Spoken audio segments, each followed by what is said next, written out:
Corona की जंग में बड़ी ब्रेकिंग न्यूज आई है। 18 प्लस वालों को लगेगा प्रिकॉशन डोज। 10 अप्रैल से 18 से ज्यादा उम्र के लोगों को प्रिकॉशन डोजेज मिलेंगे और केंद्रीय स्वास्थ्य मंत्रालय ने यह जानकारी दी है। अभी तक कोरोना वॉरियर्स का और 60 प्लस के लोगों को ही प्रिकॉशन डोज दिया जा रहा था। और अगली ब्रेकिंग न्यूज, यूपी में अवैध निर्माण के खिलाफ लगातार एक्शन जारी है। मुरादाबाद में चड्ढा ग्रुप के फ्लैटों पर बुलडोजर चला और जिन फ्लैट्स और दुकानों पर बुलडोजर चला है वो मकाने सड़क के बीच बने हुए थे। कार्रवाई के दौरान भारी पुलिस फोर्स भी तैनात रही। तीसरी ब्रेकिंग न्यूज का रुख करेंगे। बुलडोजर पर सीएम योगी का बड़ा निर्देश सामने आया है। सीएम योगी ने कहा है कि किसी गरीब पर बुलडोजर नहीं चलेगा। योगी बोले गरीब की दुकान और झोपड़ी पर नहीं चलेगा बुलडोजर, सिर्फ खतरनाक माफियाओं की संपत्ति पर बुलडोजर चलेगा। बढ़ते हैं अगली ब्रेकिंग न्यूज की तरफ। मध्य प्रदेश में एक्शन में दिखी शिवराज सरकार। डिंडोरी प्रशासन ने किडनैपर के मकान पर चलाया बुलडोजर और एसडीएम के मुताबिक आरोपी के मकान को शासन के निर्देश पर जमींदोज किया गया। साथ ही यह भी कहा गया कि आगे भी ऐसी घटनाएं होंगी तो उस पर इसी तरह की कार्रवाई की जाएगी।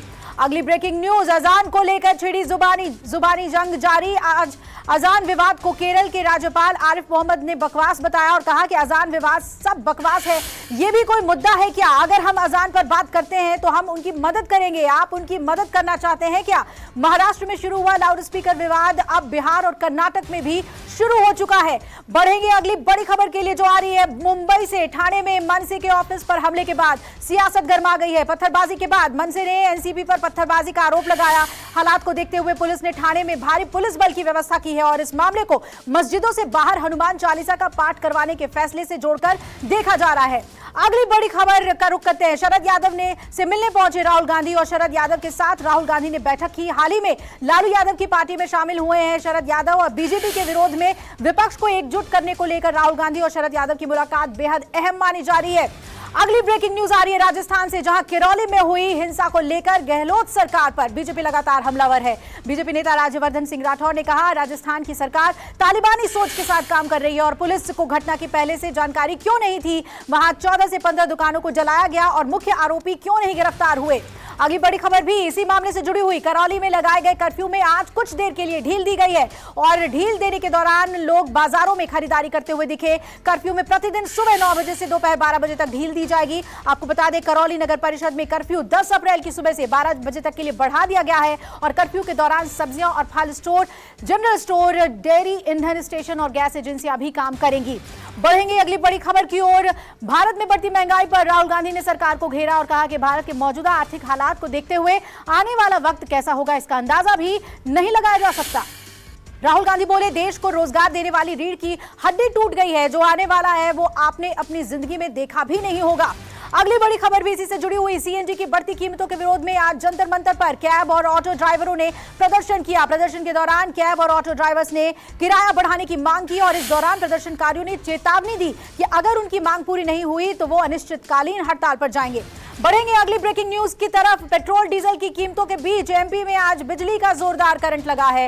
राज्य में आज से बिजली महंगी हो जाएगी। राज्य में लागू हुई नई दरें के मुताबिक बिजली अब 2.64% महंगी हो गई है। नई कीमतों के तहत 200 यूनिट से ज्यादा खर्च करने वालों पर अतिरिक्त भार पड़ेगा। अगली बड़ी खबर का रुख करेंगे। पीएम आवास योजना को लेकर पीएम मोदी ने ट्वीट किया। कहा अब तक बने 3 करोड़ पक्के मकान, बुनियादी सुविधाएं वाले घर महिला सशक्तिकरण का प्रतीक बने। और पीएम मोदी ने अपने ट्वीट में यह भी लिखा कि हर गरीब को पक्का घर उपलब्ध कराने के संकल्प ने एक नया मुकाम हासिल कर लिया है। अगली ब्रेकिंग न्यूज, ग्रामीण विकास मंत्री गिरिराज सिंह ने पीएम आवास योजना की सफलता को लेकर प्रेस कॉन्फ्रेंस की और कहा कि इंदिरा गांधी आवास योजना के तहत 60 साल में सिर्फ 3.26 करोड़ मकान बने थे, जबकि पिछले 8 साल में हमने 2.5 करोड़ से ज्यादा मकान बना दिए हैं। आगे बढ़ेंगे अगली ब्रेकिंग न्यूज। ईडी के एक्शन के बाद केंद्र पर लगातार तीखा वार कर रहे हैं संजय राउत ने कहा कि महाराष्ट्र के लिए बड़ी साजिश रची जा रही है। राउत ने यह भी कहा कि मैं बहुत ही जिम्मेदारी के साथ कह रहा हूं कि ये लोग पहले महाराष्ट्र और मुंबई को बदनाम करेंगे। मुख्यमंत्री उद्धव ठाकरे को साजिश के बारे में ये पता है। अगली ब्रेकिंग न्यूज, रेत माफियाओं के खिलाफ एक्शन में है पंजाब सरकार। भगवंत मान की सरकार नई माइनिंग पॉलिसी बनाने जा रही है। नई पॉलिसी के जरिए अवैध माइनिंग को खत्म करने की कोशिश की जाएगी और बताया जा रहा है कि खनन को रोकने के लिए माइनिंग वाली जगहों पर सीसीटीवी कैमरे लगाएंगे। और हाल ही में सीएम मान ने मंत्री समेत अफसरों के साथ रेत माफियाओं को खत्म करने के लिए एक मीटिंग की है। अगली बड़ी खबर अरविंद केजरीवाल से जुड़ी हुई। दिल्ली के रोजगार बजट की प्रगति के अधिकारियों के साथ सीएम ने बैठक की और बैठक के बाद अरविंद केजरीवाल ने कहा कि दिल्ली के बजट में हमारे अगले 5 साल के 20 लाख रोजगार तैयार करने का लक्ष्य रखा गया है। ऐसा काम देश में पहली बार हो रहा है जब हर विभाग के लक्ष्य और टाइमलाइन निर्धारित कर दिए गए हैं। बढ़ते हैं अगली ब्रेकिंग न्यूज की तरफ। सत्ता में दोबारा आने के बाद एक्शन में योगी सरकार के नए आदेश के तहत यूपी की जेलों में अब महामृत्युंजय और गायत्री मंत्र बजेगा। जेल मंत्री धर्मवीर प्रजापति के आदेश जारी कर दिए हैं और बताया जा रहा है कि जेल में बंद कैदियों की मानसिक शांति के लिए ये मंत्र बजाए जाएंगे। अगली ब्रेकिंग न्यूज भी यूपी से। बुजुर्ग महिलाओं को योगी सरकार का बड़ा तोहफा, बसों में मुफ्त है अब सफर। 60 साल से ऊपर की महिलाएं रोडवेज की बस में मुफ्त यात्रा कर सकेंगी। मैनिफेस्टो के वादे के तहत योगी सरकार ने यह प्रस्ताव तैयार किया और योजना पर 264 करोड़ रुपए का सालाना खर्च आएगा। हालांकि दिल्ली राजस्थान में पहले से ही फ्री बस सफर की सुविधा उपलब्ध है। अगली ब्रेकिंग न्यूज का रुख करेंगे। बीरभूम हिंसा मामले में कलकत्ता हाईकोर्ट ने बड़ा आदेश दिया है। टीएमसी नेता भादु शेख की हत्या मामले की जांच अब सीबीआई करेगी। भादु शेख बीरभूम से टीएमसी के उप पंचायत प्रधान थे। 21 मार्च को बाइक सवार ने नेता की हत्या की थी और भादु शेख की हत्या के बाद गांव में हिंसा फैल गई थी। 7 महिलाओं और 2 बच्चों सहित 9 लोगों को जिंदा जला दिया गया था। अगली ब्रेकिंग न्यूज। लालू प्रसाद यादव आज फिर हाईकोर्ट में उन्हें नहीं मिली जमानत। सीबीआई ने इस मामले में अदालत में मोहलत मांगी और अब अगली सुनवाई 22 अप्रैल को होगी। चारा घोटाला मामले में आरोपी हैं आरजेडी प्रमुख लालू प्रसाद यादव। अगली बड़ी खबर का रुख करेंगे। रिजर्व बैंक ऑफ इंडिया ने वित्त वर्ष 2022-23 की पहली मौद्रिक नीति का ऐलान कर दिया है और रिजर्व बैंक ऑफ इंडिया के गवर्नर शक्तिकांत दास ने मौद्रिक नीति का ऐलान करते हुए कहा, ब्याज दरों में किसी भी तरह का कोई बदलाव नहीं किया जा रहा। वो पहले की तरह 4% पर ही बरकरार है, जबकि रिवर्स रेपो रेट में भी कोई बदलाव नहीं किया गया है। और अगली ब्रेकिंग न्यूज मध्य प्रदेश से, जहां पत्रकार समेत 8 लोगों की अर्धनग्न तस्वीरों पर राहुल गांधी ने केंद्र पर निशाना साधा। ट्वीट करके कहा, लोकतंत्र के चौथे स्तंभ का चीरहरण, या तो सरकार की गोद में बैठकर उनके गुणगान गाओ या जेल में चक्कर काटो। राहुल गांधी ने कहा, नए भारत की सरकार सच से डरती है। अगली ब्रेकिंग न्यूज भी मध्य प्रदेश से, जहां सीधी में थाने में पत्रकार और उनके साथियों के कपड़े उतरवाकर मामले में एक्शन और 2 पुलिस अफसरों को सस्पेंड किया गया। सीएम शिवराज ने पूरे मामले की रिपोर्ट तलब की है। विधायक केदारनाथ को अपशब्द बोलने के लिए रंगकर्मी के जेल भेजे जाने पर पत्रकार ने प्रदर्शन किया था, जिसके बाद पुलिस ने थाने में पत्रकार और उसके साथियों के कपड़े उतरवा दिए थे। अगली ब्रेकिंग न्यूज गोरखनाथ मंदिर कांड से जुड़ी हुई। गोरखपुर मंदिर कांड में मुर्तजा का करेक्शन अब हनी ट्रैप और आईएसआईएस तक पहुंचा। एटीएस के मुताबिक आईएसआईएस के कैंप में एक लड़की के नाम से मुर्तजा के पास ईमेल आया था। अहमद मुर्तजा अब्बासी ने पुलिस पूछताछ में यह बताया कि एक लड़की ने अपने फोटो भेजकर भारत आकर उससे मिलने का वादा किया था और लड़की के जरिए ही आईएसआईएस तक मुर्तजा पहुंचा। अगली बड़ी खबर भी इसी से जुड़ी हुई। एटीएस जांच में खुलासा हुआ है कि मुर्तजा कट्टरपंथियों के कहने पर जारिमा नाम के एक जिहादी ऐप को डिजाइन कर रहा था। जारिमा का अरबी अनुवाद जुल्म होता है और ऐप का मकसद उन लोगों को जोड़ना था जो जिहाद के रास्ते पर आना चाहते थे या जिन्हें लगता था कि मुसलमानों पर जुल्म हो रहा है।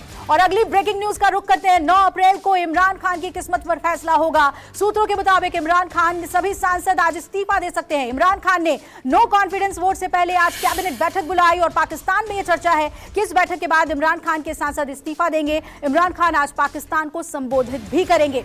अगली ब्रेकिंग न्यूज भी पाकिस्तान से ही जुड़ी हुई, जहां चल रही राजनीतिक उठापटक के बीच इमरान खान की पार्टी में फूट की खबर है। इमरान खान समेत कैबिनेट के इस्तीफे से पहले पार्टी में अनबन की खबर आई है और पाकिस्तान मीडिया के मुताबिक 70 सांसद नहीं देना चाहते हैं इस्तीफा। बढ़ेंगे आगे और अब बात करेंगे रूस यूक्रेन की। जी हां, ब्रेकिंग न्यूज। यूक्रेन में 44वें दिन भी जहां भीषण युद्ध जारी है। खबर है कि यूक्रेनी सेना ने कई इलाकों में रूसी सेना को पीछे खदेड़ दिया और बताया जा रहा है कि यूक्रेनी सेना ने सर्वडोनेस्क रुबेजने में रूसी सेना को पीछे खदेड़कर फिर से अपना कब्जा कर लिया है। और इधर ब्रेकिंग न्यूज ईस्ट यूक्रेन से जुड़ी हुई, जहां पर रूस का बड़ा हमला हुआ है। क्रामाटोर्स्क में रेलवे स्टेशन पर रूस ने रॉकेट से हमला किया। हमले में 30 लोगों की मौत की खबर है और 100 से ज्यादा लोग बताया जा रहा है कि घायल हुए हैं।